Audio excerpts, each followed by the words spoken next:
बंदी छोड़ सतगुरु रामपाल जी परमेश्वर जी की जय हो।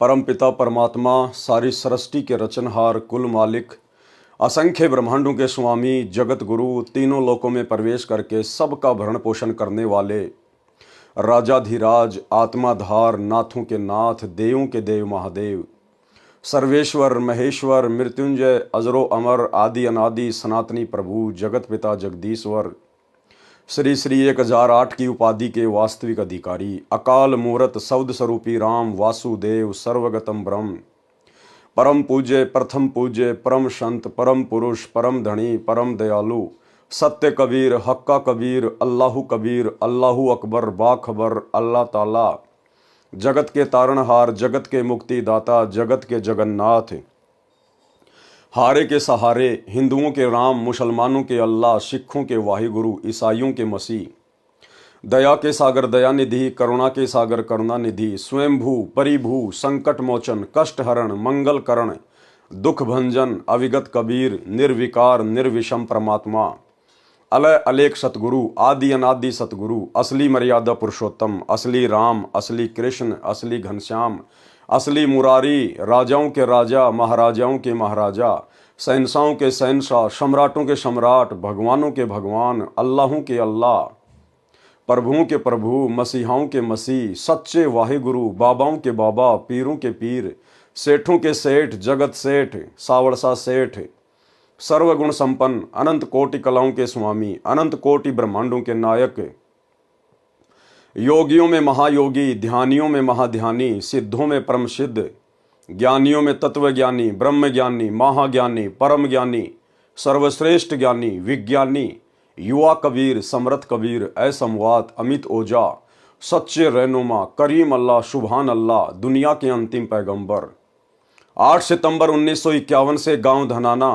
जिला सोनीपत हरियाणा भारतवर्ष की पवित्र भूमि पे प्रकट रियल कल की भगवान श्री नारायण साकार हरि श्री बाबा साहेब संत श्रोमणी सतगुरु रामपाल जी परमेश्वर जी के चरण कमल में साध संगति से जुड़े हुए आप और हम सभी सतसेवक भाई बहनों का अनंत कोटि दंडवत प्रणाम। और कबीर सागर के सरलार्थ के ऊपर आज हमारा ये 42 नंबर का वीडियो है। 42 नंबर का पेज नंबर है 376 और आज हम यहां से आगे बढ़ेंगे। सूक्ष्म वेद की अमृतवाणी का यह भावार्थ है।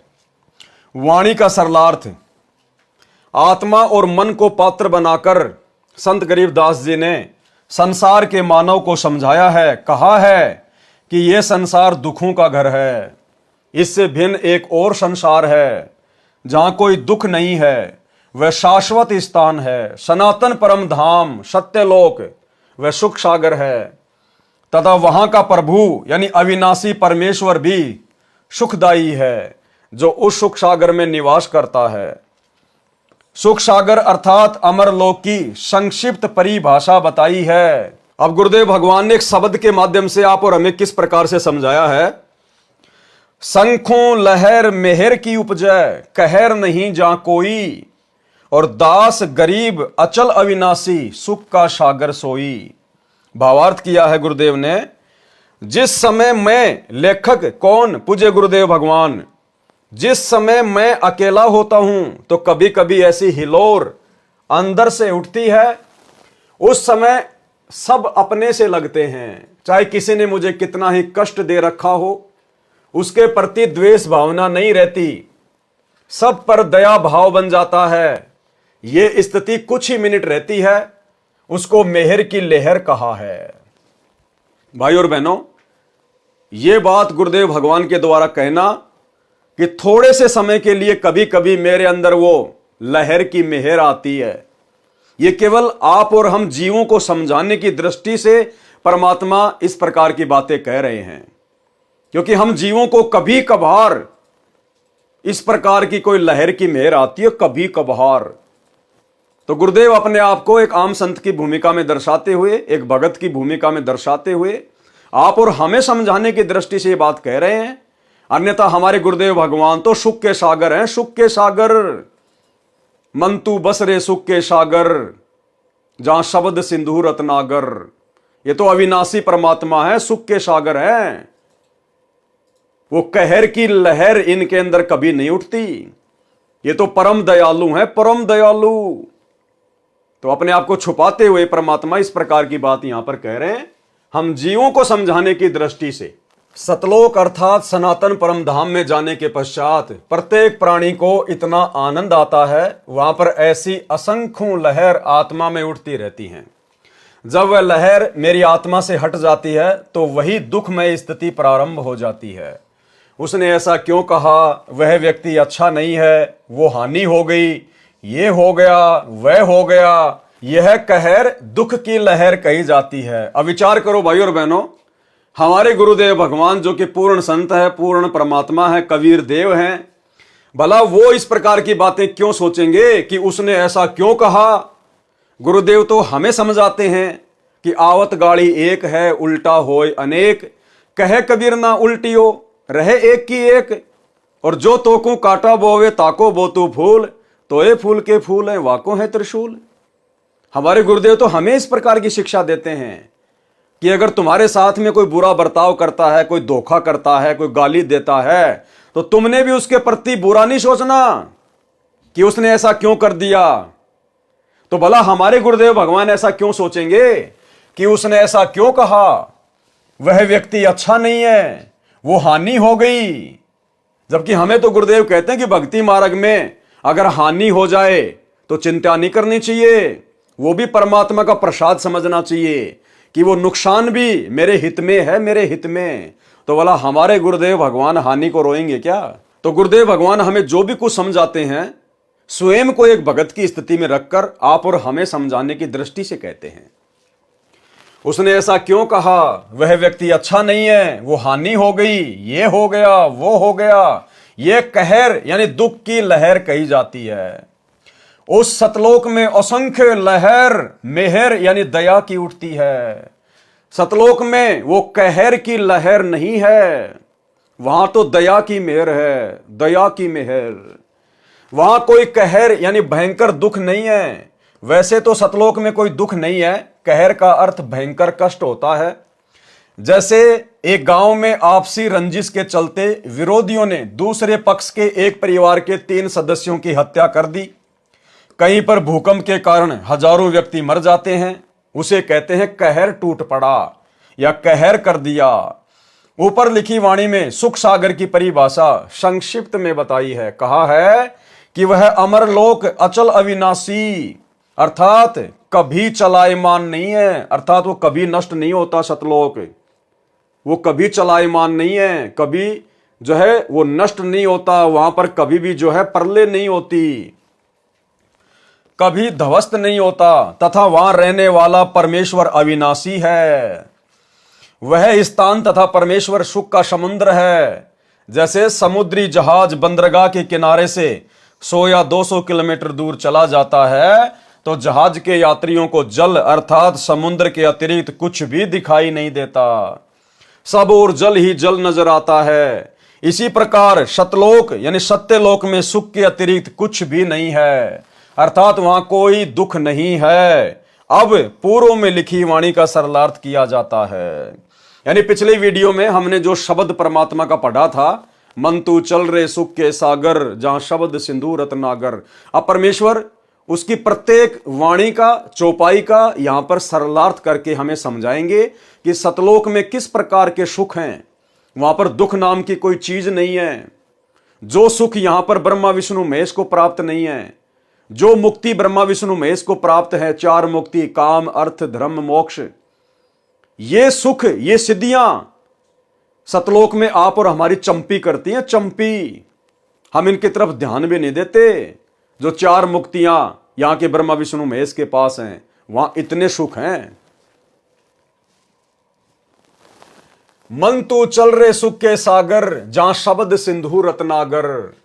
कोटि जन्म तो है भ्रमित हो गए कुछ नहीं हाथ लग्या रे। कुकर शुकर खरबैया बोरे कौआ हंस बुगारे। परमेश्वर कबीर जी ने अपनी अच्छी आत्मा संत गरीबदास जी को सूक्ष्म वेद समझाया। उसको संत गरीबदास जी गांव छुड़ानी जिला झज्जर हरियाणा प्रांत ने आत्मा तथा मन को पात्र बनाकर विश्व के मानव को काल ब्रह्म के लोक का कष्ट तथा सतलोक का सुख बताकर उस परम धाम में चलने के लिए सत्य साधना जो शास्त्रोक्त है करने की प्रेरणा की है। मन तू चल रे सुख के सागर, अर्थात हे मन तू सनातन परम धाम में चल। शब्द को अविनाशी अर्थ किया है क्योंकि शब्द नष्ट नहीं होता। इसलिए तो दास बार बार कहता है कि वो जो सार शब्द है, वो जो शब्द है वो हमारा गुरु है। हम हैं शब्द शब्द हम माही, और हमसे भिन्न और कछु नाही। इसलिए दास कहता है हमारे गुरुदेव स्वयं कबीर परमात्मा है, और इनका जो शरीर है वो विदेह है। विदेह नूरी है, 5 तत्व का हाड़ मांस से निर्मित नहीं है, इसलिए वो कभी नष्ट नहीं होता। और यहां क्या कह रहे हैं गुरुदेव, शब्द क्या होता है? शब्द को अविनाशी अर्थ दिया है। अविनाशी क्योंकि शब्द नष्ट नहीं होता, इसलिए शब्द का अर्थ अविनाशीपन से है कि वह स्थान अमृतत्व का सिंधु अर्थात सागर है, और मोक्ष रूपी रतन का आगार अर्थात खान है। इस काल ब्रह्म के लोक में आप जी ने भक्ति भी की, परंतु शास्त्र अनुकूल साधना बताने वाले तत्वदर्शी संत न मिलने के कारण आप करोड़ों जन्मों से भटक रहे हो। करोड़ों अरबों रुपए संग्रह करने में पूरा जीवन लगा देते हो। अचानक मृत्यु हो जाती है, वह जोड़ा हुआ धन जो आपके पूर्व के संस्कारों से प्राप्त हुआ था उसे छोड़कर संसार से चला गया।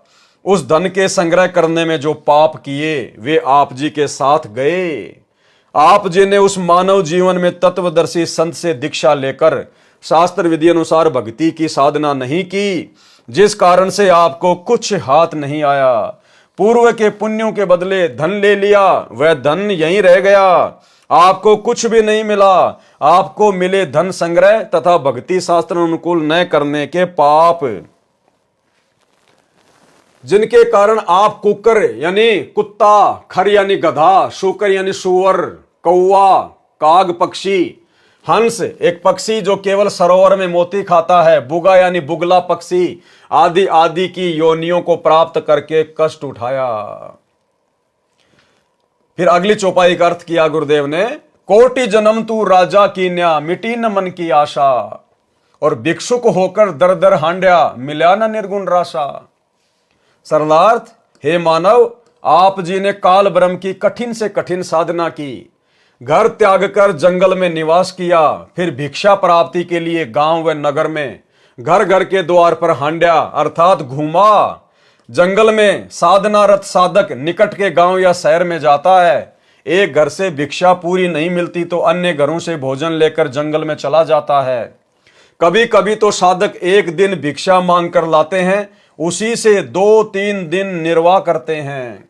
रोटियों को पतले कपड़े, रुमाल जैसे कपड़े को छालना कहते हैं, छालने में लपेटकर पेड़ की टहनियों से बांध देते थे। वे रोटियां सूख जाती थी, उनको पानी में भिगोकर नरम करके खाते थे। वे प्रतिदिन भिक्षा मांगने जाने में जो समय व्यर्थ होता था उसकी बचत करके उस समय को काल ब्रह्म की साधना में लगाते थे। भाई और बहनों, कितनी गजब की बात कह रहे हैं गुरुदेव भगवान कि जिन साधु संतों ने, ऋषि महात्माओं ने घोर तपस्या की, सतयुग में, त्रेता में, द्वापर में, जिस समय हजारों वर्षों की उम्र होती थी, लाखों वर्षों की उम्र होती थी, सिर्फ परमात्मा प्राप्ति के लिए, और वो लोग अपना समय बचाने के लिए कि हमारा जरा भी समय भक्ति के अलावा व्यतीत नहीं होना चाहिए, एक एक क्षण का सदुपयोग होना चाहिए। यदि हमने घर छोड़ा है तो परमात्मा प्राप्ति के लिए छोड़ा है। अब यदि उस समय को हम बर्बाद करेंगे, बकवादों में बर्बाद करेंगे, तो परमात्मा हमसे नाराज होगा, दुखी होगा। वो गांव में जाते थे, रोटियां मांग के लाया करते थे, और भाइयों और बहनों, ज्यादा से ज्यादा समय तपस्या में लगे, भक्ति में लगे, परमात्मा प्राप्ति में लगे। वो रोटियों को एक कपड़े में बांधकर पेड़ से टांग दिया करते थे, और उन रोटियों को 2-3 दिन तक जो सूख जाया करती थी को पानी में भिगो के नरम करके खाया करते थे। अब वर्तमान में भगवान ने हमें कितनी सुविधा दे दी, और खुद साक्षात वर्तमान में धरती पे परमात्मा प्रकट है। वो साधु संत महात्मा ऐसी कठिन तपस्या करके अपने आत्म कल्याण के लिए जिस भगवान की प्राप्ति करना चाहते थे, काल ब्रह्म की, उस काल ब्रह्म की छाया के भी दर्शन नहीं हुए उनको। और हम भगत भाई बहनों को घर बैठे पूर्ण परमात्मा मिल गया, अल्लाहू अकबर मिल गया, उस काल का पिता मिल गया, जिसकी भक्ति से पूर्ण मोक्ष होगा, जिसकी प्राप्ति के लिए इतनी कठिन साधना भी नहीं करनी, जंगल में भी नहीं जाना, घर परिवार भी नहीं छोड़ना, अपना काम करते करते अपने बाल बच्चों के साथ मर्यादाओं में रह के भक्ति करनी है, बढ़िया बढ़िया खाना खाना है। तो सोचिए भाई और बहनों, उन पहले वाले साधु संत ऋषि महात्माओं की तुलना में वर्तमान में संत रामपाल जी के जिन भक्तों को परमात्मा मिल चुका है संत रामपाल जी के रूप में, आज वे क्या कर रहे हैं, आज वे कहां खड़े हैं। आप लोग तो समय की नजाकत को समझ ही नहीं रहे। अपने कोऑर्डिनेटरों के कहने से, गुरुदेव के परिवार के कहने से दुनिया भर की तो तुम राजनीतिक रैलियों में धक्के खाते हो। कभी नरेंद्र मोदी की गोहाना की रैली में, कभी नरेंद्र मोदी की भोपाल की रैली में, कभी कोई पीला पर्चा निकाल दिया कि वहां से वो व्यक्ति चुनाव लड़ रहा है, हमने उसको वोट डालना है, उसका समर्थन करना है। कभी आप लोगों को कहां पर धक्के खाने के लिए बैठा दिया जाता है, कभी जाट आरक्षण में, कभी गुंडों की सीबीआई जांच में। आज आप भाई बहन जो सतलोक आश्रमों से जुड़े हुए हैं, आपका स्टैंड कहां है? अरे कहां खड़े हो तुम? कैसे परमात्मा तुमसे प्रसन्न होगा? सोचो उन आत्माओं को जिन्होंने ऐसी घोर तपस्या की परमात्मा प्राप्ति के लिए, जिनको मार्ग भी सही नहीं मिला हुआ था, अपना एक सेकंड भी फालतू में बर्बाद नहीं करते थे। और तुम सत्संग के बहाने इन आश्रमों में जाते हो, दुनिया भर की रिश्तेदारियां जोड़ते हो, दुनिया भर का जो आडंबर इन आश्रमों में गुरुदेव के परिवार ने सेट कर रखा तुम्हारे मनोरंजन के लिए, जुलाहों का कुआं, वहां जाकर सेल्फियां लेते हो, मिट्टी की गाय, मिट्टी के बैल, उनको देखते हो, कबीर जी का झोपड़ा, मिट्टी का पहाड़, लहर तारा तालाब, दुनिया भर की रंगोलियां, मनोरंजन के लिए जाते हो, टाइम पास करते हो वहां जाके। परमात्मा कितना नाराज होगा, कल्पना भी नहीं कर सकते। समय की नजाकत को समझो। पूर्ण ब्रह्म परमात्मा काल का भी बाप धरती पे प्रकट है हमारे गुरुदेव भगवान के रूप में। अपना परम सौभाग्य समझो, जो बिन बुलाए मेहमान की तरह परमात्मा आ गया। आप और हमने कभी सपने में भी नहीं सोचा था इस भगवान और भक्ति के बारे में। इस भगवान ने आके हमारा हाथ पकड़ा है। अपनी नालायकी के चलते, अपनी अज्ञानता के चलते हाथ मत छुड़ाओ परमात्मा से। समय का सदुपयोग करो, ज्ञान को आधार बनाओ, साध संगति से जुड़े हुए भाई बहनों से शिक्षा लो। ड्रामेबाजी नहीं चलेगी। आने वाले समय में जिसकी मर्यादा होगी, जिसके पास भक्ति धन होगा, उसका बचाव होगा। रोटियों को पतले कपड़े, रुमाल जैसे कपड़े को छालना कहते हैं। छालने में लपेटकर पेड़ की टहनियों से बांध दिया करते थे। वे रोटियां सूख जाती थी, उनको पानी में भिगोकर नरम करके खाते थे। वे प्रतिदिन भिक्षा मांगने जाने में जो समय व्यर्थ होता था, उसकी बचत करके उस समय को काल ब्रह्म की साधना में लगाते थे। भावार्थ है कि जन्म मरण से छुटकारा पाने के लिए, अर्थात पूर्ण मोक्ष प्राप्ति के लिए वेदों में वर्णित विधि तथा लोक वेद से घोर तप करते थे। उनको तत्वदर्शी संत न मिलने के कारण निर्गुण रासा अर्थात गुप्त ज्ञान, जिसे तत्व ज्ञान कहते हैं, वह नहीं मिला। क्योंकि यजुर्वेद अध्याय 40 मंत्र 10 में तथा चारों वेदों का सारांश रूप श्रीमद् भगवत गीता अध्याय 4 श्लोक 32 तथा 34 में कहा है कि जो यज्ञों द्वारा अर्थात धार्मिक अनुष्ठानों का विस्तृत ज्ञान स्वयं सच्चिदानंद घन ब्रह्म अर्थात परम अक्षर ब्रह्म अपने मुख कमल से बोलकर सुनाता है, वह तत्व ज्ञान अर्थात सूक्ष्म वेद है। गीता ज्ञानदाता ब्रह्म ने कहा है कि उस तत्व ज्ञान को तू तत्व ज्ञानियों के पास जाकर समझ। उनको दंडवत प्रणाम करने से, नम्रता पूर्वक प्रश्न करने से, ये परमात्म तत्व को भली भांति जानने वाले तत्वदर्शी संत तुझे तत्व ज्ञान का उपदेश करेंगे। अब भाई और बहनों, ये परमात्म तत्व को भली भांति कौन जान सकता है? ना तो 21 ब्रह्मांड का स्वामी ये काल जान सकता, ना 7 संख ब्रह्मांड का स्वामी अक्षर पुरुष जान सकता। इन दोनों भगवानों को भी कंप्लीट परमात्म तत्व नहीं है, पूर्ण तत्व ज्ञान नहीं है, तो भला संत रामपाल जी के पास कैसे आ गया? इसका मतलब सतगुरु रामपाल जी जो परमात्म ज्ञान से, तत्व ज्ञान से भली भांति परिचित हैं, वे कोई 21 ब्रह्मांड के सामान्य प्राणी नहीं है आप और हमारी तरह। वे आप और हमारी तरह कोई मां के गर्भ से जेर में लिपटकर जन्म लेकर नहीं आए। ये लीला परमात्मा हमारी चरम दृष्टि को धोखा देने के लिए कुछ भी करता है।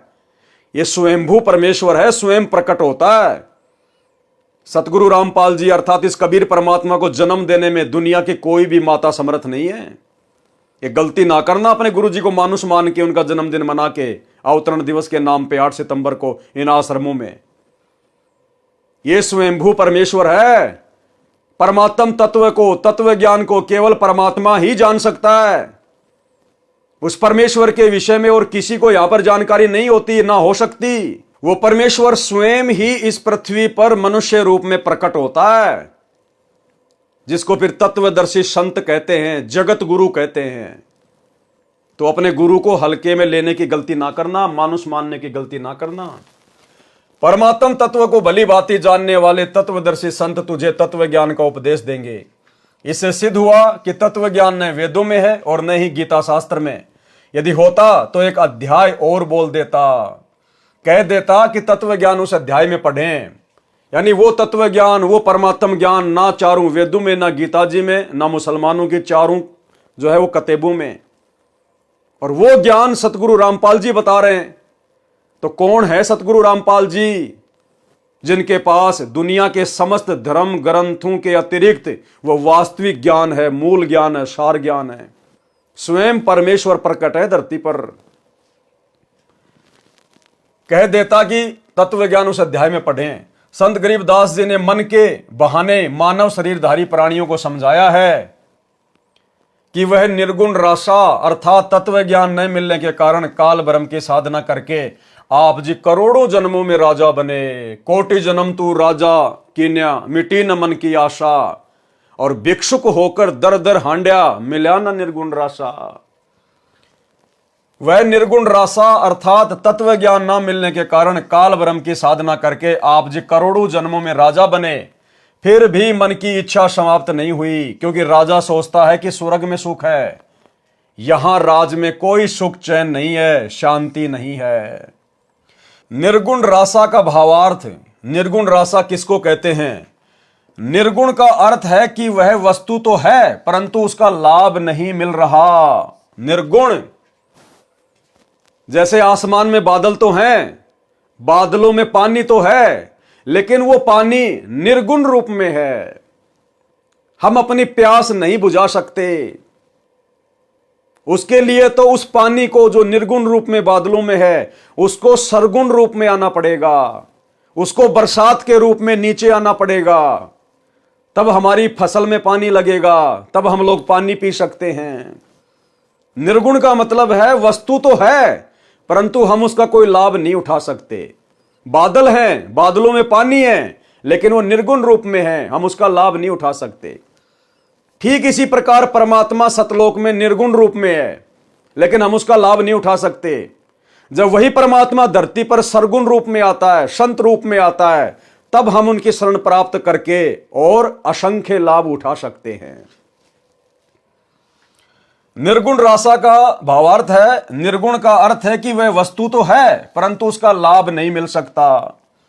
वृक्ष के बीज में फल तथा वृक्ष निर्गुण रूप में है, उस बीज को मिट्टी में बीजकर सिंचाई करके वह सरगुण वस्तु वृक्ष को फल प्राप्त की जाती है। यह ज्ञान न होने से आम के फल व छाया से वंचित रह जाते हैं। रासा यानी झंझट अर्थात उलझा हुआ कार्य। सूक्ष्म वेद में परमेश्वर कबीर जी ने कहा है कि 9 मण सूत उलझिया। 9 मण में 360 किलोग्राम वजन होता है। 9 मण में कबीर 9 मण सूत उलझिया, ऋषि रहे झकमार। और सतगुरु ऐसा सुलझा दे उलझे न दूजी बार।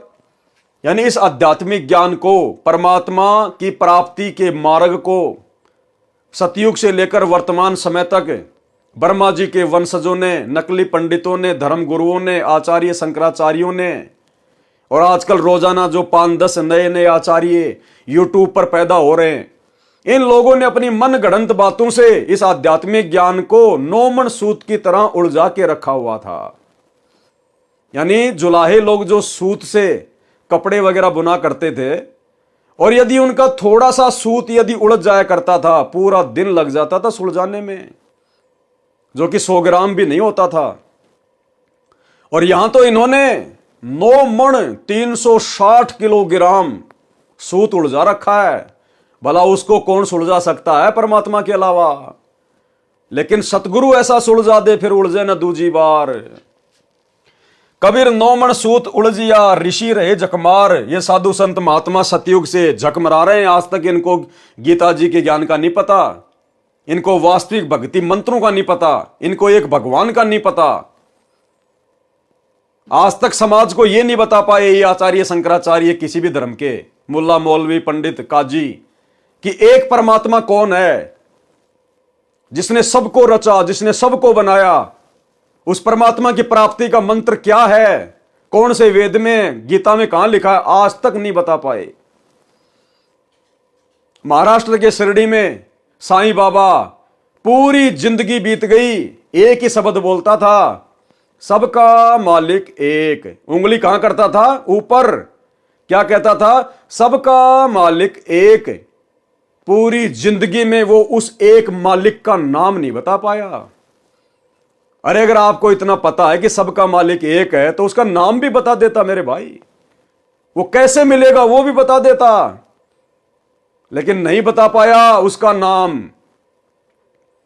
आज वो नाम स्वयं उस सबके मालिक ने आकर ही बताया। वो सबका मालिक कबीर देव है, वेद जिसकी चीख चीख कर महिमा गा रहे हैं। आज वो कबीर देव स्वयं धरती पर 8 सितंबर 1951 से गांव धनाना, जिला सोनीपत, हरियाणा, भारतवर्ष की पावन भूमि पर सतगुरु रामपाल जी के रूप में प्रकट है। यूट्यूब पर जाकर सत्संग सुनना शुरू कीजिए, लाभ उठा लीजिए। अन्यथा ये जन्म निकलते ही, ये मनुष्य शरीर छूटते ही गधे, कुत्ते, सुअर, चाहे कोई राजा है चाहे कोई प्रजा है। कबीर 9 मण सूत उलझिया ऋषि रहे झकमार। सतगुरु ऐसा सुलझा दे उलझे न दूजी बार। सरलार्थ, परमेश्वर कबीर जी ने कहा है कि अध्यात्म ज्ञान रूपी 9 मण सूत उलझा हुआ है। 1 किलोग्राम उलझे हुए सूत को सीधा करने में 1 दिन से भी अधिक जुलाहों का समय लग जाता था। यदि सुलझाते समय धागा टूट जाता तो कपड़े में गांठ लग जाती। गांठ गठीले कपड़े को कोई मोल नहीं लेता था। इसलिए परमेश्वर कबीर जुलाहे ने जुलाहों का सटीक उदाहरण बताकर समझाया है कि अधिक उलझे हुए सूत को कोई नहीं सुलझाता था। अध्यात्म ज्ञान उसी 9 मण उलझे हुए सूत के समान है, जिसको सतगुरु अर्थात तत्वदर्शी संत ऐसा सुलझा देगा जो पुनः नहीं उलझेगा। बिना सुलझे अध्यात्म ज्ञान के आधार से, अर्थात लोक वेद के अनुसार साधना करके स्वर्ग नरक 84 लाख प्रकार के प्राणियों के जीवन, पृथ्वी पर किसी टुकड़े का राज्य, स्वर्ग का राज्य प्राप्त किया, पुनः फिर जन्म मरण के चक्कर में गिरकर कष्ट पर कष्ट उठाया। परंतु काल ब्रह्म की वेदों में वर्णित विधि अनुसार साधना करने से वह परम शांति तथा सनातन परम धाम प्राप्त नहीं हुआ, जो गीता अध्याय 18 श्लोक 62 में कहा है। और न ही परमेश्वर का वह परम पद प्राप्त हुआ, जहां जाने के पश्चात भगत लौटकर संसार में कभी नहीं आते, जो गीता अध्याय 15 श्लोक 4 में कहा है। काल ब्रह्म की साधना से निम्न लाभ होता रहता है। क्या काल की साधना से क्या लाभ होता है? इंद्र कुबेर ईश की पदवी, ब्रह्मा वरुण धर्मराया, विष्णुनाथ के लोक में जाकर तू बहुर वापस आया, अपूठा आया। सरलार्थ, काल ब्रह्म की साधना करके साधक इंद्र का पद भी प्राप्त करता है। इंद्र स्वर्ग के राजा का पद है। इसको देवराज अर्थात देवताओं का राजा तथा सुरपति भी कहते हैं। यह सिंचाई विभाग अर्थात वर्षा मंत्रालय भी अपने अधीन रखता है। प्रश्न, इंद्र की पदवी कैसे प्राप्त होती है, यानी इंद्र का राज्य कैसे प्राप्त किया जाता है, जैसे प्रधानमंत्री का पद कैसे प्राप्त किया जाता है, क्या क्या योग्यता होनी चाहिए जिस आधार से वो प्रधानमंत्री का चुनाव लड़ सके, तो ऐसे ही देवताओं का राजा इंद्र बनने की भी एक प्रोसीजर है। क्या है उत्तर? अधिक तप करने से या 100 मण 4000 किलोग्राम गाय या भैंस के घी का प्रयोग करके धर्म यज्ञ करने से एक धर्म यज्ञ संपन्न होती है। ऐसी ऐसी 100 यज्ञ जो सफल कर लेता है। ध्यान से पढ़ना, या तो अधिक तप करने से या 100 मण यानी 4000 किलोग्राम गाय या भैंस के घी का प्रयोग करके धर्म यज्ञ करने से एक धर्म यज्ञ संपन्न होती है। ऐसी ऐसी 100 धर्म यज्ञ निर्विघ्न यानी बिना किसी बाधा के करने से इंद्र की पदवी साधक प्राप्त करता है। तप या यज्ञ के दौरान यज्ञ या तप की मर्यादा भंग हो जाती है तो नए सिरे से यज्ञ तथा तप करना पड़ता है। और यही सतगुरु रामपाल जी परमेश्वर जी की भक्ति में है। अगर इस भक्ति को सफल करना है तो जब एक छोटा सा इंद्र का पद, देवताओं का राजा, जिस पद को भोगने के बाद में इंद्र सीधा गधे की योनि में जाता है। एक हरि की भक्ति बिन राजा गधा होए और माटी लदे कुमार की घासन डालक होए। भला उस इंद्र की पदवी को प्राप्त करने की भी मर्यादा है। या तो अधिक से अधिक आपने तप करना पड़ेगा या आपने 100 यज्ञ करनी पड़ेंगी। और यदि 100 यज्ञ करते समय अगर बीच में किसी भी यज्ञ में कोई बाधा उत्पन्न हो गई, कोई मर्यादा खंडित हो गई, क्योंकि काल हर प्रकार से कोशिश करेगा, इंद्र हर प्रकार से कोशिश करता है, क्योंकि उसको पता है कि नीचे धरती पर मेरी इंद्र की पदवी प्राप्त करने योग्य कोई तप कर रहा है, कोई यज्ञ कर रहा है। ऊपर से वो अप्सराएं भेजेगा, वो अप्सराएं उसको अपने प्रेम जाल में फंसाएंगी। जैसे विश्वामित्र को फंसा लिया था, मार्कंडे ऋषि को फंसाने के लिए आई थी, या अन्य प्रकार से मर्यादा तुड़वाएगा, गुस्सा करवाएगा, कोई मारकाट करवाएगा। एक इंद्र की पदवी भी सहज में प्राप्त नहीं होने देता ये काल। और भाइयों और बहनों, हम तो सतलोक प्राप्ति की भक्ति कर रहे हैं। मर्यादाओं का किस कदर ध्यान रखना होगा, किस कदर काल कोशिश करेगा।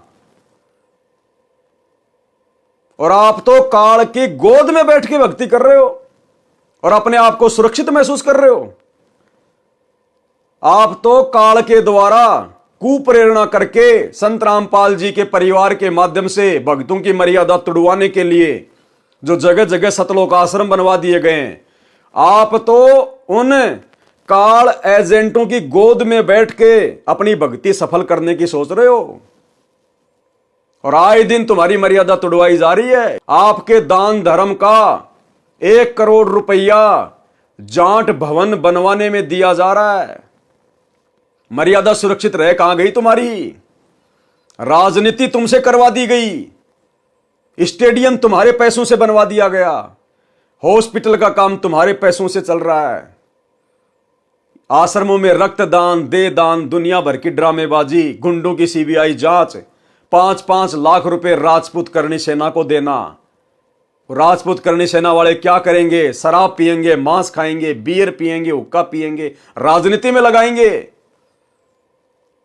हरियाणा के जाट आरक्षण में करोड़ों रुपया चंदे के रूप में तुम भक्तों का दे दिया गया। क्या करेंगे वो जाट? राजनीति में लगाएंगे, हुक्का पिएंगे, शराब पिएंगे। तुम्हारी मर्यादा है कहां सुरक्षित है? तुम्हें होश ही नहीं है तुम क्या कर रहे हो। और बात कर रहे हो तुम सतलोक जाने की। तुम तो इंद्र की पदवी भी प्राप्त करने के योग्य भक्ति नहीं कर रहे।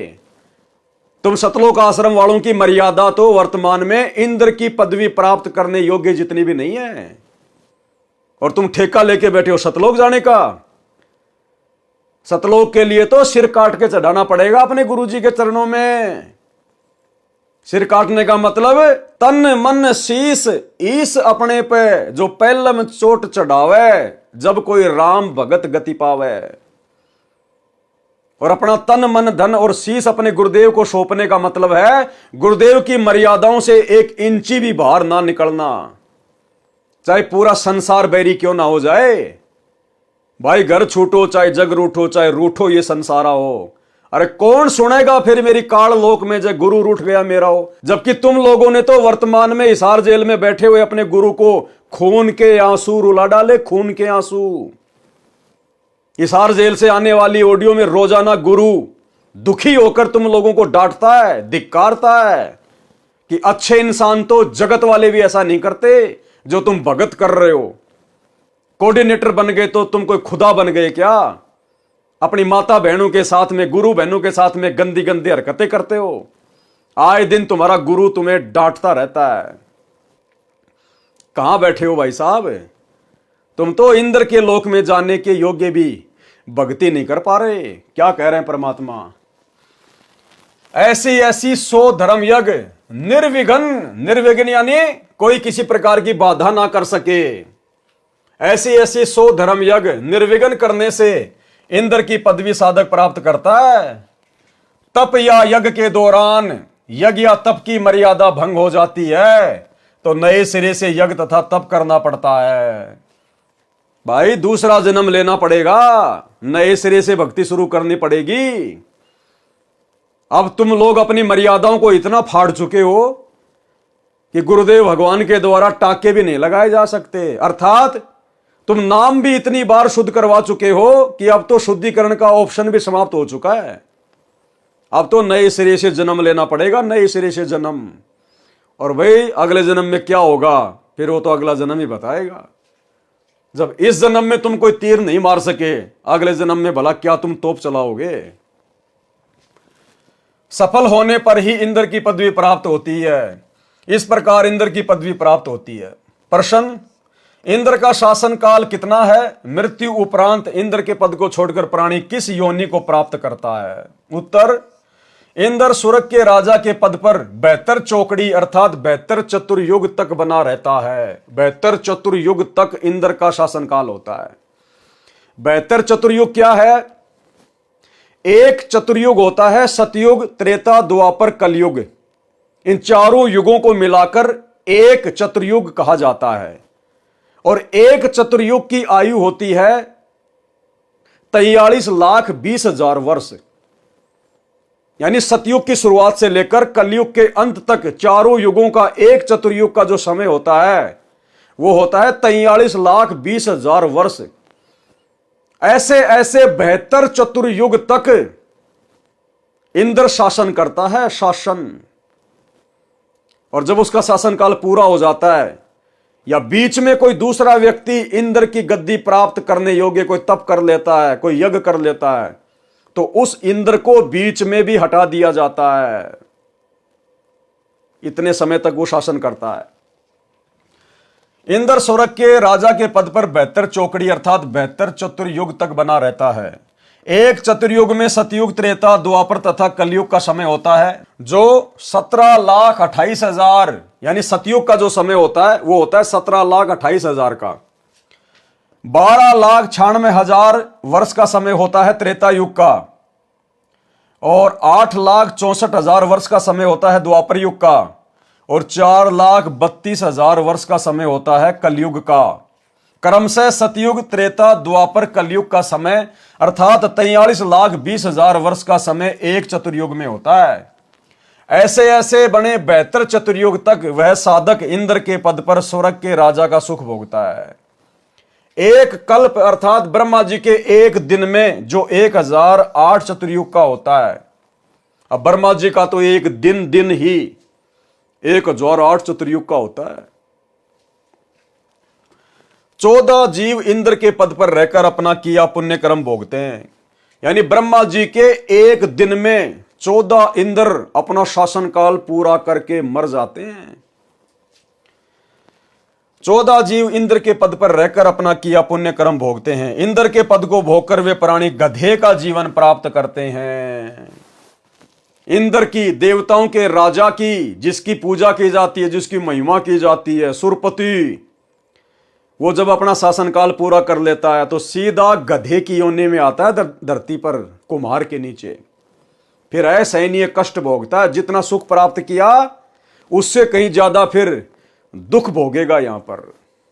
इसलिए परमात्मा कहते हैं इंद्र का राज कागदाभिष्टा, कि भक्तों के लिए, जिनको तत्वदर्शी संत मिल गया, जिनको शतलोक का ज्ञान मिल गया, उन भक्तों के लिए तो इंद्र का राज्य भी ऐसा होना चाहिए जैसे कौवे की बीट थूक कर चलना चाहिए, नहीं चाहिए। कथा मार्कंडे ऋषि तथा अप्सरा का संवाद। एक समय बंगाल की खाड़ी में मार्कंडे ऋषि तप कर रहा था। इंद्र के पद पर विराजमान को यह शर्त होती है कि तेरे शासन काल में 72 चौगड़ी युग के दौरान यदि पृथ्वी पर कोई व्यक्ति इंद्र का पद प्राप्त करने योग्य तप या धर्म यज्ञ कर लेता है और उसकी क्रिया में कोई बाधा नहीं आती है तो उस साधक को इंद्र का पद दे दिया जाता है और वर्तमान इंद्र से वह पद छीन लिया जाता है। इसलिए जहां तक संभव होता है इंद्र अपने शासन काल में किसी साधक या तप का धर्म यज्ञ पूर्ण नहीं होने देता, उसकी साधना में भंग करा देता है, चाहे कुछ भी करना पड़े। अब भाई और बहनों, वर्तमान में इंद्र को टेंशन हो रही है जबरदस्त तरीके से, क्योंकि इंद्र को इस बात का तो पता है नहीं कि आप और हम भगत भाई बहन शतलोक के लिए भक्ति कर रहे हैं। इंद्र के पद की तरफ तो हम थूकते भी नहीं, पीठ करके भी नहीं सोते। लेकिन इंद्र को थोड़ी इस बात का पता है। आप और हमें गुरुदेव भगवान ने जो भक्ति दे रखी है, जो 5 यज्ञ दे रखे हैं, इंद्र की गद्दी प्राप्त करने के लिए जो 100 यज्ञ करनी पड़ती है ना, उतने यज्ञ तो हम एक दिन में कर लेते हैं। एक दिन में हमें गुरुदेव ने 5 यज्ञ दे रखी है। एक यज्ञ ज्ञान की, यदि हम रोजाना 1 घंटा भी बैठकर ध्यान से सत्संग सुनते हैं, हमारी एक यज्ञ पूरी हो जाती है। आप और हम मात्र 1 घंटे अगर ध्यान से बैठकर सत्संग सुनते हैं, मर्यादा में रहकर, हमारी एक यज्ञ पूर्ण हो जाती है। दूसरी यज्ञ ध्यान की, यानी सत्संग को ध्यान से सुनना, मंत्रों को ध्यान से करना, आरती को मन लगा के करना, ध्यान से करना, वो होती है ध्यान यज्ञ। अपनी मर्यादाओं का ध्यान रखना, ध्यान यज्ञ, वो हमारा दूसरा यज्ञ हो गया। तीसरी यज्ञ हवन की। हम अपने घर पर प्रतिदिन गाय या भैंस के देसी घी से खड़ी बत्ती वाला दीपक जलाते हैं। रोजाना हमारा एक हवन यज्ञ बन रहा है। चौथी यज्ञ है दंडवत करना, प्रणाम यज्ञ। हम अपने गुरुदेव को दिन में कितनी बार दंडवत करते हैं? हर बार हमें एक यज्ञ का लाभ मिलता है, लेकिन मिलेगा किसको? हर किसी को नहीं मिलेगा कि नाम ले लिया, गुरु जी को दंडवत कर रहे हैं, यज्ञ हो गई। नहीं, आपको बार बार समझाया जाता है कि दंडवत यज्ञ का लाभ कैसे मिलेगा। जिस समय आप अपने गुरु को ही अपना इष्ट मानकर और शरीर के 8 अंगों सहित दंडवत प्रणाम करोगे। नित्य नियम में पढ़ते हो ना रोजाना, अष्ट अंग से दंडवत प्रणामा, संध्या प्रात करे निष्कामा। ये 8 अंग कौन कौन से हैं जो पृथ्वी से स्पर्श होना चाहिए? उसके बाद गुरु को ही अपना इष्ट मानना है। आपके गुरु के अलावा यदि आपके घर में किसी और की फोटो मिल गई, गरीबदास जी की, दादा गुरु जी की, पंडित चिदानंद जी की, दाढ़ी मूछ वाले नकली कबीर की, तो आपकी दंडवत, आपका हवन यज्ञ, आपका ज्ञान यज्ञ, आपका ध्यान यज्ञ कभी कंप्लीट नहीं हो सकता। आपने यदि अपने गुरु के रहते सहते अगर जून के महीने में दाढ़ी मूछ वाले नकली कबीर का कबीर प्रगट दिवस मना लिया, किसी आश्रम में जाके मना लिया, आपका कोई भी यज्ञ, 5 यज्ञ में कोई भी यज्ञ आपका सफल नहीं हो सकता। इसकी कंप्लीट जानकारी साथ संगति के वीडियो देखते रहिए, आपको मिल जाएगी। अनेकों बार वीडियो बनाकर आप लोगों को समझाया गया है। तो इस प्रकार के यज्ञ आप और हम भाई बहन रोज कर रहे हैं, रोज। तो इंद्र को ऊपर टेंशन हो रही है, उसका सिंहासन डोल जाता है, क्योंकि अब सतगुरु रामपाल जी की संगत में केवल उनके साथ संगति से जुड़े हुए भगत ही अपनी 5 यज्ञ को निर्विघ्न रूप से रोजाना सफल कर रहे हैं। वास्तव में यदि संत रामपाल जी की संगत में किसी की यज्ञ सफल हो रही है तो केवल सत्सेवकों की, क्योंकि पूरी टर्म एंड कंडीशन के साथ में यदि कोई भक्ति कर रहा है, पांचों यज्ञ कर रहा है, तो संत रामपाल जी के भगत साथ संगति से जुड़े हुए। तो इंद्र का जो सिंहासन है वो बुरी तरह से डोल रहा है, बुरी तरह से उसके समझ में नहीं आ रहा। अब वो तोड़ने का प्रयास करेगा। फिर जब उसको पता चलेगा साहब ऐसे ऐसे संत रामपाल जी के भगत हैं और वो लोग साहब ये धार्मिक यज्ञ कर रहे हैं, तो इंद्र घबराया हुआ है। अब घबराया हुआ इंद्र क्या करेगा? मर्यादा तोड़वाएगा। किनकी? जिनके ऊपर गुरु का पूरा आशीर्वाद नहीं है। गुरु का पूरा आशीर्वाद किनके ऊपर नहीं होगा? जो गुरु को अपना इष्ट नहीं मानते, जो गुरु की मर्यादाओं में नहीं रहते, गंदी राजनीति भी करते रहते हैं, राजनेताओं की रैलियों में धक्के खाते रहते हैं, कोई पीला पर्चा निकाल दे वैसा ही कर लेते हैं,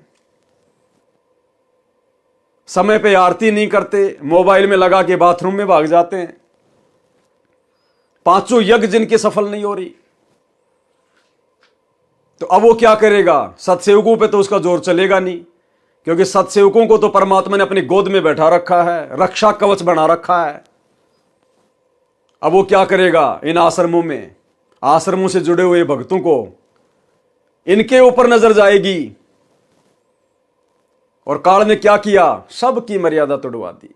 इंद्र ने देखा रे ये तो मूर्खों का टोल है, मूर्खों का टोल। इनका गुरु तो ज्ञान दे के चला गया जेल में, और ये तो ना अपने गुरु की एक मानते ना कुछ और। ये तो लातों के भूत हैं, भेड़ चाल में चलते हैं। जैसे जानवर को डंडे से हाँका जाता है, ऐसे ही इनको कोऑर्डिनेटरों के द्वारा हाँका जा रहा है, गुरुदेव के परिवार के द्वारा हाँका जा रहा है। तो काल ने देखा कि इनकी मर्यादा तोड़वाना तो बड़ा आसान है, क्योंकि ये तो अंध भगत हैं, ये अपने गुरुदेव के ज्ञान का तो इस्तेमाल करते नहीं, अपना बुद्धि विवेक तो लगाते नहीं। तो काल ने पकड़ा उन लोगों को जिन लोगों के ऊपर संगत अंधविश्वास करती है। तो काल ने पकड़ा गुरुदेव के दोनों लड़कों को, गुरुदेव की दोनों लड़कियों को, इन कोऑर्डिनेटरों को, आश्रम संचालकों को, कि संगत तो इनके ऊपर अंधा विश्वास करती है, इनको अपने गुरु के ज्ञानवान से कोई लेना देना नहीं है। और आज वही सब के सब लोग काल के एजेंट बनकर आप लोगों के ढंग से ऐसी तैसी करवा रहे हैं, मर्यादा तोड़वा के ढंग से। उसकी साधना भंग करा देता है, चाहे कुछ भी करना पड़े। जब इंद्र को उसके दूतों ने बताया कि बंगाल की खाड़ी में मार्कंडे नामक ऋषि तप कर रहे हैं, इंद्र ने मार्कंडे ऋषि का तप भंग करने के लिए उर्वशी भेजी। सर्व श्रृंगार करके देवपरी मार्कंडे ऋषि के सामने नाचने गाने लगी। उर्वशी ने अपनी सिद्धि से उस स्थान पर बसंत ऋतु जैसा वातावरण बना दिया। मार्कंडे ऋषि ने कोई उत्सुकता नहीं दिखाई। उर्वशी ने कमर का नाड़ा तोड़ दिया, निर्वस्त्र हो गई, नगन नंगी हो गई, निर्वस्त्र हो गई। तब मार्कंडे ऋषि बोले, हे बेटी, हे बहन, हे माई, आप ये क्या कर रही हो? आप यहां गहरे जंगल में अकेली किस लिए आई हो? अब सोचिए भाई और बहना, कहां मार्कंडे ऋषि, कहां हम? वो काल की पूजा करने वाला, ओम नाम की कमाई करने वाला, वो भी इतना दृढ़ था। इंद्र की पत्नी आ गई जो कि सबसे सुंदर है, और अपनी कमर का नाड़ा तक तोड़ दिया, नंगी होके खड़ी हो गई सामने। जंगल के अन्य जो तपस्वी थे वो तो देख के ही वो तो हो गए फैल। और मार्कंडे ने कहा कि हे माई, हे बहन, ये बेटी तू क्या कर रही है? कपड़े पहन, क्यों आई यहां पर? और हम वर्तमान में संत रामपाल जी भगवान के भगत, और क्या हालत हो रही है? अपनी ही गुरु बहनों को नहीं छोड़ रहे, सतलोक आश्रमों में अपने खुद की गुरु बहनों को भी नहीं छोड़ रहे, उनके ऊपर भी कुदृष्टि डाल रहे हैं, गंदी दृष्टि डाल रहे हैं। मैं नहीं कह रहा, खुद संत रामपाल जी कह रहे हैं कि मेरे पास जेल में ऐसी ऐसी भी शिकायतें आती हैं कि माता बहनों को गंदे गंदे मैसेज भी करते हैं। अब जो गंदे गंदे मैसेज करेगा वो और क्या क्या गंदे गंदे काम करता होगा। और गुरुदेव कह रहे हैं ऐसे दुष्ट ना तो कोऑर्डिनेटर के लायक है और ना भगत कहलाने के लायक है। सुन लो अपने गुरुदेव के मुकम्मल से। विचार करना होगा कि हम कौन है, कहां से आए। आपस में खेचातानी रखते हो अभी भी भगत हो गए। अच्छे इंसान तो जगत वाले भी ना करते ऐसा जैसे भगत कर रही है। अच्छे इंसान तो जगत वाले बिना करते ऐसा जैसे भगत कर रहे हैं। अच्छे इंसान तो जगत वाले बिना करते ऐसा जैसे भगत कर रहे हैं। किसी को छोटी सी सेवा दे देते, कोऑर्डिनेटर बना दिया, उन्होंने सोचा मैं खुदा बन गया। और कितना शिक्षा तो करे। मजदूर बनो सीखो, मजदूर। और कई देखा है कि कोऑर्डिनेटर या जिसकी जो भी व्यवस्था लगाई जाती है, वो व्यवहार भी ठीक नहीं करते, धमकान लग जाते, कुरकान लग जाते। और कुछ ऐसी भी शिकायतें आई हैं जो बहन बेटियों के साथ गलत मैसेज भी डालते हैं। तो वो दुष्ट लोग ना तो कोऑर्डिनेटर के योग्य है, ना वो भगत के योग्य। और कुछ ऐसी भी शिकायतें आई हैं जो बहन बेटियों के साथ गलत मैसेज भी डालते हैं। तो वो दुष्ट लोग ना तो कोऑर्डिनेटर के योग्य है, ना वो भगत के योग्य। और कुछ ऐसी भी शिकायतें आई हैं जो बहन बेटियों के साथ गलत मैसेज भी डालते हैं। तो वो दुष्ट लोग ना तो कोऑर्डिनेटर के योग्य है, ना वो भगत के योग्य। तो ऐसा तो संगत माई कुसंगत उपजेगी। और ऐसी कुसंगत होगी, फिर हम रखेंगे नहीं उसको खेत में। किसान उस कुबाड़ को पाड़ कर खेत के बाहर फेंक देता है, तो उसको आप मिशन से निकाल दिया जाया करेगा। सुधर जाओ, एक के नहीं सुनी जाया करती, कि सामूहिक शिक्षा दी जाती है, अमल कर लो इन पे। कर्म बतेरे फोड़ लिए, इस ज्ञान का असर क्या हुआ? थोड़ा सा सुख होते हो, फिर पक्के एजेंट काल के बन जाते हैं, बकवाद वही करनी, भगवान से दूर हो जाएगा। थोड़ा सा सुख होते हो, फिर पक्के एजेंट काल के बन जाते हैं, बकवाद वही करनी, भगवान से दूर हो जाएगा। थोड़ा सा सुख होते हो, फिर पक्के एजेंट काल के बन जाते हैं, बकवाद वही करनी, भगवान से दूर हो जाएगा। तो भाइयों और बहनों, कहां तो मार्कंडे ऋषि और कहां हमारे सतलोक आश्रमों से जुड़े हुए सतगुरु रामपाल जी के तत्वज्ञानी भगत, ये कोऑर्डिनेटर। यानी गुरु को सार्वजनिक तौर पर सत्संग में यह बात बोलनी पड़ रही है कि आश्रमों में किस कदर गंदगी फैली हुई है, किस कदर काल ने अपनी गंदगी फैला रखी है। आप यहां गहरे जंगल में अकेली किस लिए आई? उर्वशी ने कहा कि ऋषि जी, मेरे रूप को देखकर इस अरण्य खंड यानी बनखंड के सर्व साधक यानी भगत अपना संतुलन खो गए, परंतु आप डगमग नहीं हुए। न जाने आपकी समाधि कहां थी। कृपया आप मेरे साथ इंद्रलोक में चलो, नहीं तो मुझे सजा मिलेगी कि तू हार कर आ गई। मार्कंडे ऋषि ने कहा कि मेरी समाधि ब्रह्मलोक में गई थी, जहां पर मैं उन उर्वशियों का नाच देख रहा था जो इतनी सुंदर हैं कि तेरे जैसी तो उनकी साथ साथ बांदियां अर्थात नौकरानियां हैं। इसलिए मैं तेरे को क्या देखता, तेरे पर क्या आसक्त होता। यदि तेरे से कोई सुंदर हो तो उसे ले आ। तब देवपरी ने कहा कि इंद्र की पटरानी अर्थात मुख्य पत्नी मैं ही हूं, मुझसे सुंदर स्वर्ग में कोई औरत नहीं है। तब मार्कंडे ऋषि ने पूछा कि इंद्र की मृत्यु होगी तब तू क्या करेगी? उर्वशी ने उत्तर दिया कि मैं 14 इंद्र भोगूंगी, यानी मैं 14 इंद्रों की पत्नी बनी रहूंगी।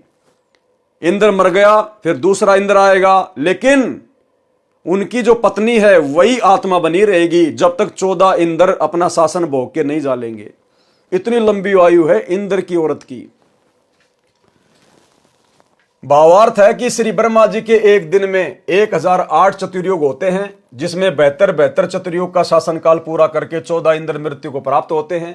इंद्र की रानी वाली आत्मा ने किसी मानव जन्म में इतने अत्यधिक पुण्य किए थे, जिस कारण से वह 14 इंद्रों की पटरानी बनकर स्वर्ग सुख तथा पुरुष सुख को भोगेगी।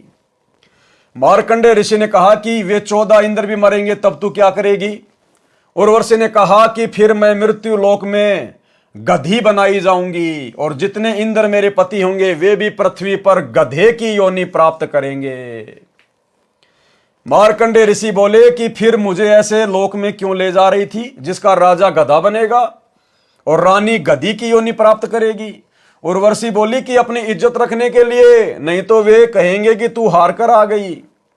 मार्कंडे ऋषि ने कहा कि गधियों की कैसी इज्जत है, तू वर्तमान में भी गधी है, क्योंकि तू 14 खत्म करेगी और मृत्यु उपरांत तू स्वयं स्वीकार कर रही है कि मैं गधी बनूंगी। मार्कंडे पुराण में साफ साफ लिखा हुआ, साफ साफ। विधान अनुसार अपना इंद्र का राज्य मार्कंडे ऋषि को देने के लिए वहीं पर इंद्र आ गया। अब इंद्र ने देखा भाई मार्कंडे ऋषि तो सफल हो गया, तेरी जो इंद्राणी है वो तो हार गई, अब उसको राज्य देना पड़ेगा। तो इंद्र स्वयं चलकर आ गया वहां पर और कहा कि ऋषि जी हम हारे और आप जीते, आप इंद्र की पदवी स्वीकार करें। मार्कंडे ऋषि बोले अरे अरे इंद्र की पदवी मेरे किसी काम की नहीं, मेरे लिए तो काग यानी कौवे की बीट के समान है। मार्कंडे ऋषि ने इंद्र से फिर कहा कि तू मेरे बताए अनुसार साधना कर, तेरे को ब्रह्मलोक ले चलूंगा, इस इंद्र के राज्य को छोड़ दे। इंद्र ने कहा कि हे ऋषि जी अब तो मुझे मौज मस्ती करने दो, फिर कभी देखूंगा। और यही सतगुरु रामपाल जी के परिवार ने, उनके बेटा बेटियों ने, इन स्टेट कोऑर्डिनेटर ने सोच रखा है कि अभी तो मौज करने दो, संगत थूक रही है, ज्योति पाठ और दान के नाम पे थूक रही है, अभी तो हमें चाटने में आनंद आ रहा है, अभी तो हमें ऐश करने दो, मौज मस्ती करने दो, राजनीति करने दो, समाज वालों से भाईचारा निभाने दो। संगत थूक रही है, हम चाट रहे हैं, आनंद आ रहा है। पाठक जनों विचार करो, इंद्र को पता है कि मृत्यु के उपरांत गधे का जीवन मिलेगा, फिर भी उस क्षणिक सुख को त्यागना नहीं चाहता। कहा कि फिर कभी देखूंगा। फिर कब देखेगा? गधा बनने के पश्चात तो कुमार देखेगा कितना वजन गधे की कमर पर रखना है, कहां से डंडा मारना है। ठीक इसी प्रकार इस पृथ्वी पर कोई छोटे से टुकड़े का प्रधानमंत्री, मंत्री, मुख्यमंत्री या राज्य में मंत्री बना है या किसी पद पर सरकारी अधिकारी या कर्मचारी बना है या धनी है, उसको कहा जाता है कि आप भक्ति करो नहीं तो गधे बनोगे। वे या तो नाराज हो जाते हैं कि क्यों बनेंगे गधे, फिर से मत कहना। कुछ सभ्य होते हैं, वे कहते हैं कि किसने देखा है गधे बनते हैं। फिर उसको बताया जाता है कि सब संत तथा ग्रंथ बताते हैं, तो अधिकतर कहते हैं कि देखा जाएगा। उनसे निवेदन है कि मृत्यु के पश्चात गधा बनने के बाद आप क्या देखोगे? फिर तो कुमार देखेगा कि आप जी के साथ कैसा बर्ताव करना है। देखना है तो वर्तमान में देख। ठीक इसी प्रकार हम साथ संगति से जुड़े हुए भाई बहनों का, सतलोक आश्रमों से जुड़े हुए हमारे गुरु भाई बहनों से प्रार्थना है, विनती है, समय रहते आंखें खोल लो। तुम्हारी आंखों के सामने जो दुष्ट कर्म, जो घटिया कर्म, मर्यादा विरुद्ध कर्म, गुरुदेव के सत्संगों के विरुद्ध मनमाना आचरण इन सतलोक आश्रमों में तुमसे करवाया जा रहा है, गुरुदेव का परिवार कर रहा है तुम्हारे दान धर्म पर। समय रहते सुधर जाओ, आंखें खोल लो, साथ संगति से जुड़ जाओ, अन्यथा बाद में फिर भाई कुमार देखेगा। कुमार देखना है तो वर्तमान में देख, बुराई छोड़कर शास्त्र अनुकूल साधना करो, जो वर्तमान में विश्व में केवल मेरे पास, लेखक रामपाल दास के पास है। आओ ग्रहण करो और अपने जीव का कल्याण कराओ। ऊपर लिखी वाणी नंबर 3 में बताया है कि इंद्र, कुबेर तथा ईश की पदवी प्राप्त करने वाले तथा ब्रह्मा जी का पद, वरुण, धर्मराय का पद प्राप्त करके तथा विष्णु जी के लोक को प्राप्त, देव पद प्राप्त भी वापस जन्म मरण के चक्कर में रहता है। इंद्र, कुबेर, ईश की पदवी, ब्रह्मा, वरुण, धर्मराया और विष्णु लोक के पुर को जाकर तू फिर भी वापस आया। इतना सब कुछ सुख भोग कर भी जो काल तक की साधना करते हैं या मर्यादा तोड़कर पूर्ण संत की साधना करते हैं, उनको ये सुख मिलेंगे। इंद्र का पद भी मिलेगा, विष्णु का पद भी मिलेगा, धर्मराय का पद भी मिलेगा, लेकिन वापस फिर गधा भी बनना पड़ेगा। गधा। स्वर्ग लोक में 33 करोड़ देव पद हैं, जैसे भारतवर्ष की संसद में 540 सांसदों के पद हैं।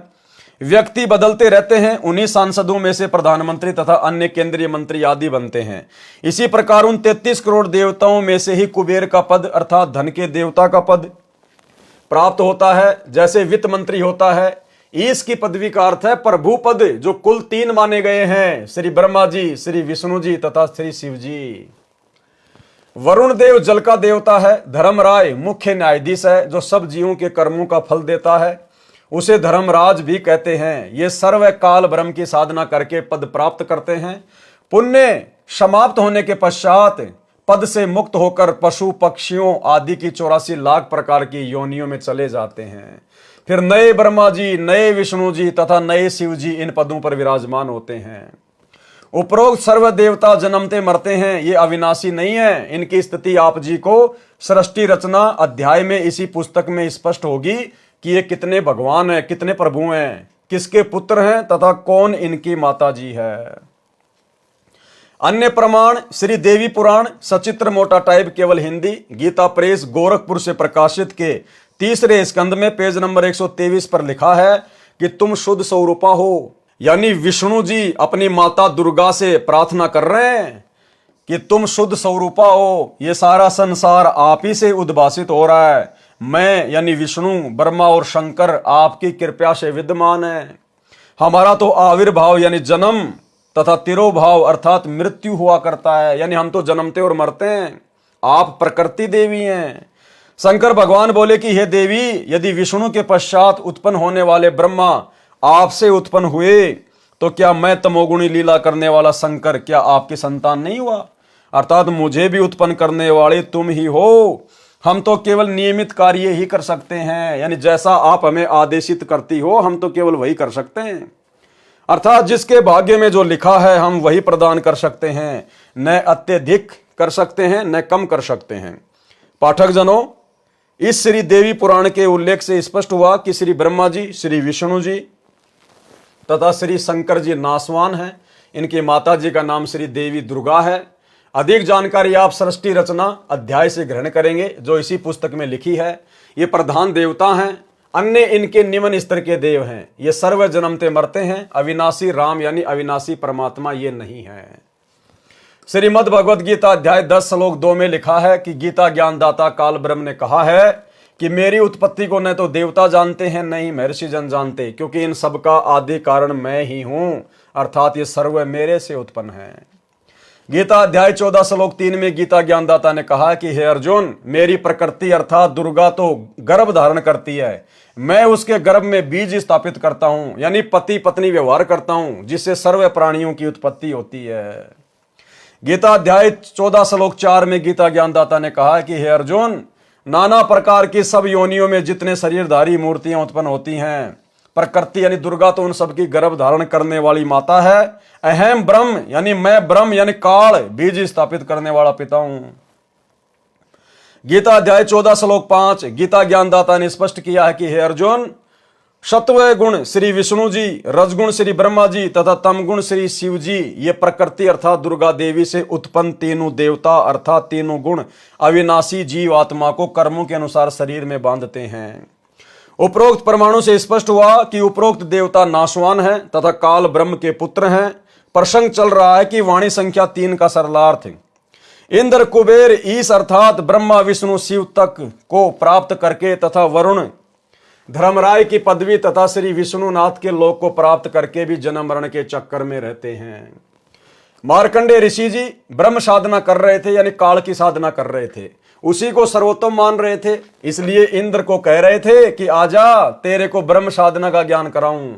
ब्रह्मलोक की तुलना में स्वर्ग का राज्य लापसी यानी बिना देसी घी से बना भोजन जो हलवे जैसा दिखाई देता है की तुलना के जैसे कव्वे की भीट है। पाठक जनों, सत्य लोक को हलवा जानो।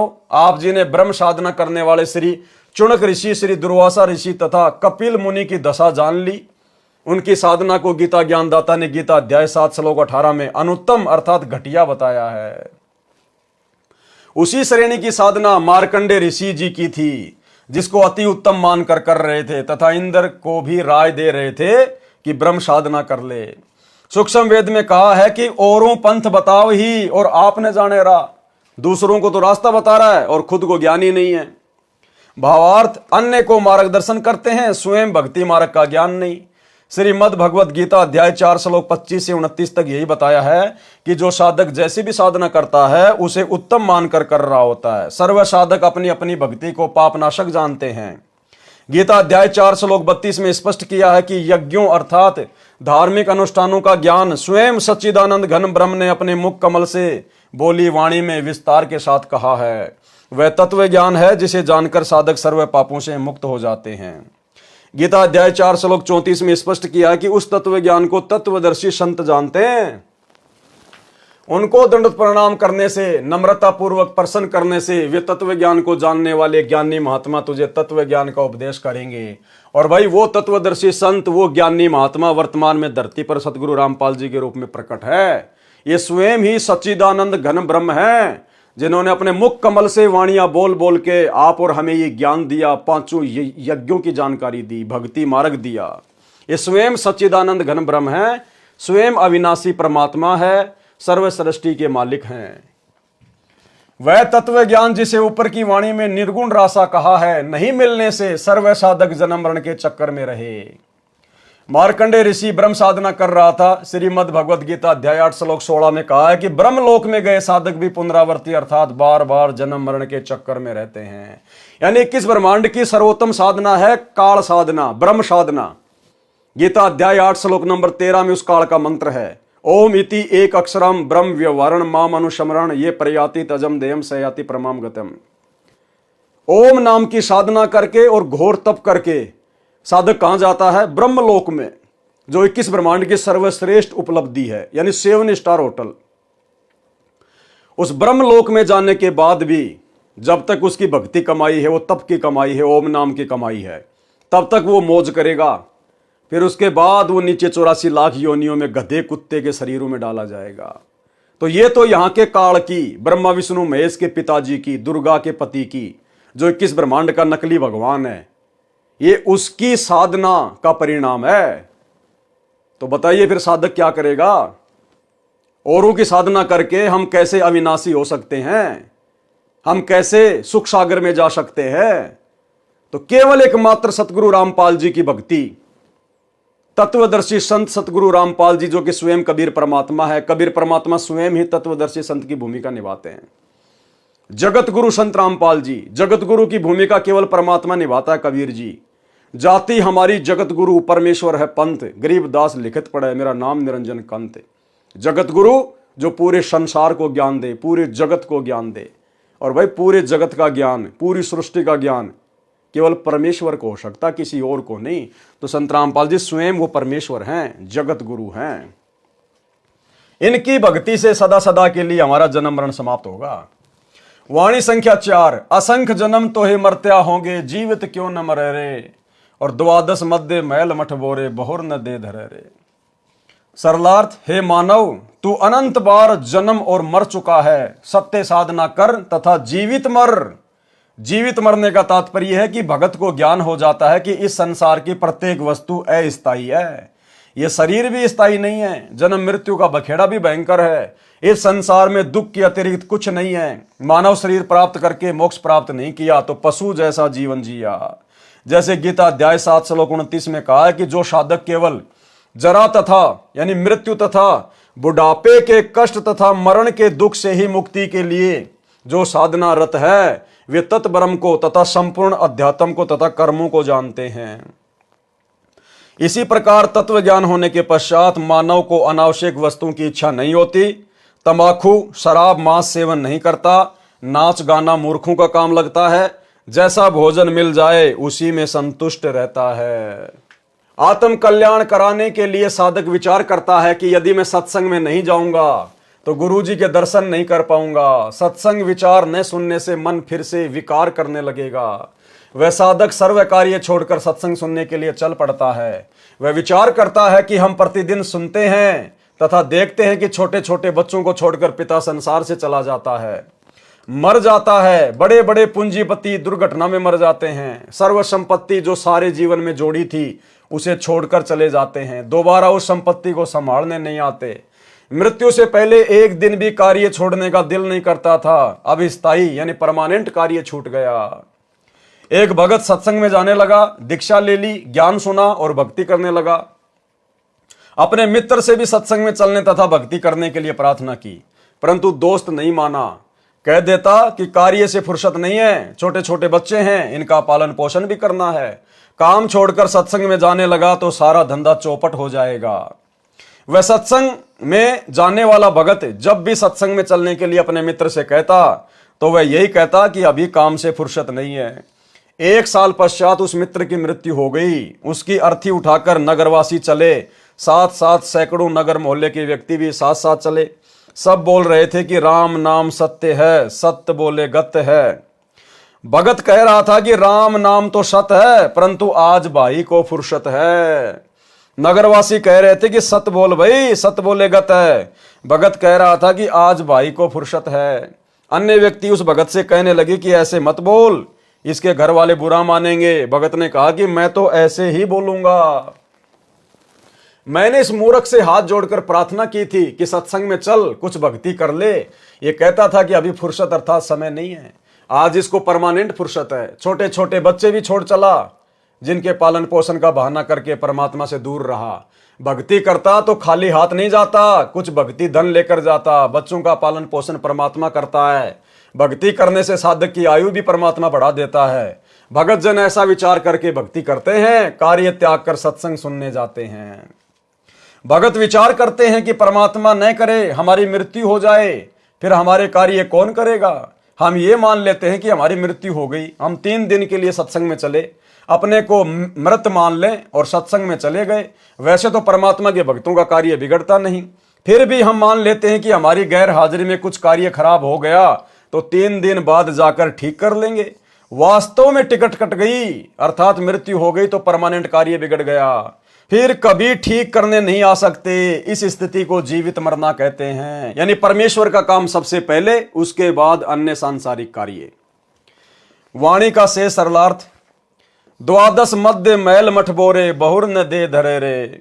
सरलार्थ, श्रीमद् भगवद गीता अध्याय 15 श्लोक 4 में कहा है कि तत्व ज्ञान की प्राप्ति के पश्चात परमेश्वर के उस परम पद की खोज करनी चाहिए जहां जाने के पश्चात साधक लौटकर संसार में कभी नहीं आते, अर्थात उनका पुनर्जन्म नहीं होता, वे फिर देह धारण नहीं करते। सूक्ष्म वेद की ये वाणी ये स्पष्ट कर रही है कि वह परम धाम द्वादश अर्थात 12वें द्वार को पार करके उस परम धाम में जाया जाता है। आज तक सर्व ऋषि महर्षि संत मंडलेश्वर केवल 10 द्वार बताया करते, परंतु परमेश्वर कबीर जी ने अपने स्थान को प्राप्त कराने का सत्य मार्ग, सत्य स्थान स्वयं ही बताया है। उन्होंने 12वां द्वार बताया है। तो भाई सतयुग से लेकर वर्तमान कलयुग तक ये 12वें द्वार की जानकारी संत रामपाल जी के अलावा धरती पर किसी ने भी किसी को नहीं दी। तो कौन हुए संत रामपाल जी? स्वयं कबीर परमात्मा। उन्होंने 12वां द्वार बताया है। इससे भी स्पष्ट हुआ कि आज तक सन 2012 तक, यानी जब तक ये कबीर सागर का सरलार्थ लिखा, सन 2012 तक पूर्व के सर्व ऋषियों संतों तथा पंथों की भक्ति काल ब्रह्म तक की थी, जिस कारण से जन्म मृत्यु का चक्कर चलता रहा। वाणी संख्या 5, 2 जग बहिस्त सभी तय देखे, राजपाट के रसिया, 3 लोक से त्रिपत नाही, ये मन भोगी खशिया। सरलार्थ, तत्व ज्ञान के अभाव में पूर्ण मोक्ष का मार्ग न मिलने के कारण कभी 2 जग अर्थात नरक में गए, कभी बहिस्त अर्थात स्वर्ग में गए, कभी राजा बनकर आनंद लिया। यदि इस मानव को 3 लोक का राज्य भी दे दे तो भी तृप्ति नहीं होती। उदाहरण, यदि कोई गांव का सरपंच बन जाता है तो वह इच्छा करता है कि विधायक बने तो मौज हो जाए, विधायक इच्छा करता है कि मंत्री बनूं तो बात कुछ अलग हो जाएगी, मंत्री बनकर इच्छा करता है कि मुख्यमंत्री बनूं तो पूरी चौधर महिमा हो जाएगी, आनंद ही न्यारा होगा, सारे प्रांत पर कमांड चलेगी। मुख्यमंत्री बनने के पश्चात प्रबल इच्छा होती है कि प्रधानमंत्री बनूं तो जीवन की सफलता है, तब तक जीवन लीला समाप्त हो जाएगी, फिर गधा बनकर कुम्हार के लट खा रहा होगा। इसलिए तत्व ज्ञान में समझाया है कि काल ब्रह्म द्वारा बनाई स्वर्ग नरक तथा राजपाट प्राप्ति की भूल भुलैया में सारा जीवन व्यर्थ कर दिया। एक अब्राहिम सुल्तान अधम नाम का बलक शहर का राजा था। वह पूर्व जन्म का बहुत अच्छा भगत था, परंतु वर्तमान के ऐश्वर्य में मस्त होकर परमात्मा को भूल चुका था। राज के ठाट में तथा महलों में आनंद मान बैठा था। एक दिन परमात्मा कबीर जी सतलोक से आकर एक यात्री का रूप बनाकर राजा के महल में गए तथा कहा कि सराय वाले, एक कमरा किराए पर दे, पैसे बता, रात्रि बितानी है। राजा ने कहा, हे भोले यात्री, आपको ये सराय दिखाई देती है? मैं राजा हूं और ये मेरा महल है। यात्री रूप में परमात्मा ने पूछा कि आपसे पहले इस महल में कौन रहते थे? राजा ने कहा कि मेरे पिता दादा परदादा रहा करते थे। यात्री रूप में परमेश्वर ने कहा कि आप कितने दिन रहोगे इस महल में? राजा ने कहा कि एक दिन मैं भी चला जाऊंगा इन्हें छोड़कर। परमेश्वर बोले कि यह सराय अर्थात धर्मशाला नहीं तो क्या है, यह सराय है। जैसे तेरे बाप दादा गए ऐसे ही तू चला जाएगा, इसलिए मैंने महल को धर्मशाला बताया है। राजा को वास्तविकता का ज्ञान हुआ, संसार की इच्छा त्याग कर आत्म कल्याण करवाया, सदा रहने वाला सुख तथा अमर जीवन प्राप्त करने के लिए दीक्षा ली और आजीवन भक्ति की, अपना मानव जीवन सफल किया। वाणी संख्या 6। सतगुरु मिले तो इच्छा मेटे, पद मिल पदे समाना, चल हंसा उस लोक पठाऊं जो आदि अमर स्थाना। सरलार्थ, यदि तत्वदर्शी संत सतगुरु मिले तो उपरोक्त ज्ञान बताकर काल ब्रह्म के लोक की सर्व वस्तुओं से तथा पदों से इच्छा समाप्त करके पद मिले पदे समाना। इसमें एक पद का अर्थ है पद्धति अर्थात शास्त्र विधि अनुसार साधना, वे ऑफ वर्शिप। दूसरे पद का अर्थ है अमरलोक अर्थात स्थान। सतगुरु साधना करवाकर परमेश्वर के उस परम पद की प्राप्ति करवा देता है, जहां जाने के पश्चात फिर लौटकर संसार में कभी नहीं आते। हे भगत, चल तुझे उस लोक में भेज दूं जो आदि अमर स्थान है, अर्थात गीता अध्याय 18 श्लोक 62 में वर्णित सनातन परम धाम है, जहां परम शांति है। वाणी संख्या 7। चार मुक्ति जहां चंपी करती माया हो रही दासी, दास गरीब अभय पद पर से मिले राम अविनाशी। सरलार्थ, उस सनातन परम धाम में परम शांति तथा अत्यधिक सुख है। काल ब्रह्म के लोक में चार मुक्ति मानी जाती हैं, जिनको प्राप्त करके साधक अपने को धन्य मानता है, परंतु वे स्थायी नहीं है। कुछ समय उपरांत पुण्य समाप्त होते ही फिर 84 लाख प्रकार की योनियों में कष्ट उठाता है, परंतु उस सतलोक में चारों मुक्ति वाला सुख सदा बना रहेगा। माया आपकी नौकरानी बनकर रहेगी। संत गरीबदास जी ने बताया है कि अमरलोक में जाने के पश्चात प्राणी निर्भय हो जाता है और उस सनातन परम धाम में वह अविनाशी राम अर्थात परमेश्वर मिलेगा। इसलिए पूर्ण मोक्ष के लिए शास्त्र अनुकूल भक्ति करनी चाहिए, जिससे उस परमात्मा तक जाया जा सकता है। उपरोक्त वाणी तथा पूर्वोक्त विवरण से स्पष्ट हुआ कि श्री ब्रह्मा जी, श्री विष्णु जी तथा शिव जी और इनके पिता काल ब्रह्म अर्थात क्षर पुरुष व अक्षर पुरुष सर्व राम अर्थात प्रभु नाशवान है। केवल परम अक्षर ब्रह्म ही अविनाशी राम अर्थात प्रभु है। उस परमेश्वर की भक्ति से ही परम शांति तथा सनातन परम धाम अर्थात पूर्ण मोक्ष प्राप्त होगा, जहां पर चार मुक्ति का सुख सदा बना रहेगा। माया अर्थात सर्व सुख सुविधाएं साधक के नौकर की तरह हाजिर रहती हैं। सूक्ष्म वेद में कहा है कि कबीर माया दासी संत की उबे दे आशीष, विलसी और लातू छड़ी सुमर सुमर जगदीश। भावार्थ, सर्व सुख सुविधाएं धन से होती हैं, वह धन शास्त्र विधि अनुसार भक्ति करने वाले संत भगत की भक्ति का अन्न उद्देशित उत्पाद बायो प्रोडक्ट होता है। जैसे जिसने गेहूं की फसल बीजी तो उसका उद्देश्य गेहूं का अन्न प्राप्त करना है, परंतु भूस अर्थात चारा भी अवश्य प्राप्त होता है। चारा तूड़ा गेहूं के अन्न का अन्न उद्देशित उत्पाद बायो प्रोडक्ट है। इसी प्रकार सत्य साधना करने वाले को अपने आप धन माया मिलती है, साधक उसको भोगता है, वह चरणों में पड़ी रहती है, अर्थात धन का अभाव नहीं रहता, परंतु आवश्यकता से अधिक प्राप्त रहती है। परमेश्वर की भक्ति करके माया का भी आनंद भगत संत प्राप्त करते हैं तथा पूर्ण मोक्ष भी प्राप्त करते हैं। कबीर सागर के अध्याय आत्मबोध का सारांश संपूर्ण हुआ। सत साहे। तो भाई और बहनों, आज के वीडियो में केवल इतना ही, गुरुदेव भगवान के आशीर्वाद से। और कल रात्रि 8 बजे सभी भाई बहन फिर से दास के Facebook page Pawan Das is live के ऊपर लाइव जुड़ेंगे, एक नए वीडियो के साथ में, एक नई आध्यात्मिक जानकारी के साथ में। गुरुदेव भगवान आप और हमारे ऊपर जिस प्रकार से दया कर रहे हैं, अपने कर कमल से लिखित पुस्तकों के ऊपर वीडियो बनवा रहे हैं, आप और हम भाई बहनों ने प्रत्येक वीडियो से कुछ न कुछ शिक्षा लेकर अपने जीवन में लागू करना है। तभी भाई और बहनों, गुरुदेव भगवान के द्वारा लिखने का, दास के द्वारा वीडियो बनाने का और आप भाई बहनों के द्वारा इतना समय निकालकर सुनने का कोई फायदा होगा। तो आज के वीडियो में केवल इतना ही।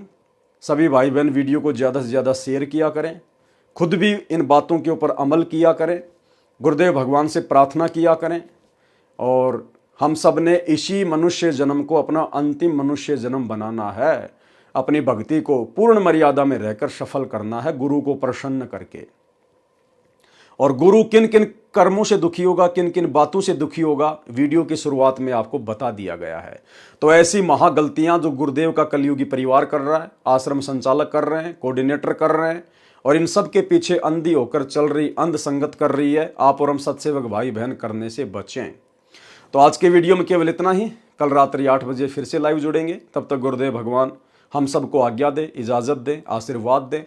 बंदी छोड़ सतगुरु रामपाल जी भगवान की जय हो।